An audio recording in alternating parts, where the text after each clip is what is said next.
Hello everyone साथीहरू, good morning, जय मसी सबैजनालाई।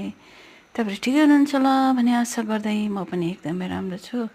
सो अहिले भने चाहिँ म फेरि पनि यहाँ वक आएको छु साथीहरू, होइन। यहाँ तपाईँहरूले देख्न सक्नुहुन्छ म चाहिँ खाली खुट्टा हिँड्दैछु, होइन।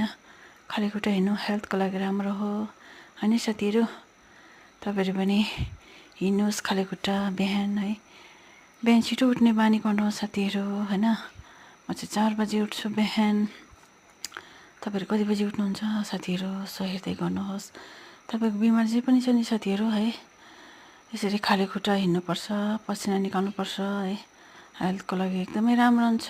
तपाईँको जे बिमार हुनुहुन्छ, है, थाइरोइडदेखि बिपी सुगर जे पनि बिमार छ नि, यसरी हिँडेर पसिना निकाल्नु भयो भने राम्रो हुन्छ साथीहरू। हेर्दै गर्नुहोस् साथीहरू, होइन। म चाहिँ यहाँ हिँड्दैछु, है।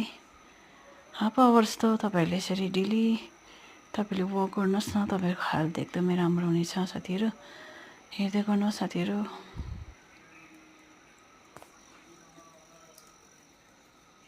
अन्त नि साथीहरू, हामीले खाली खुट्टा, है, यसरी दुबोमा पनि टेक्नुपर्छ, होइन साथीहरू। दुबोमा पनि टेक्नुपर्छ, राम्रो हुन्छ हेल्थ। हेर्दै गर्नुहोस् साथीहरू।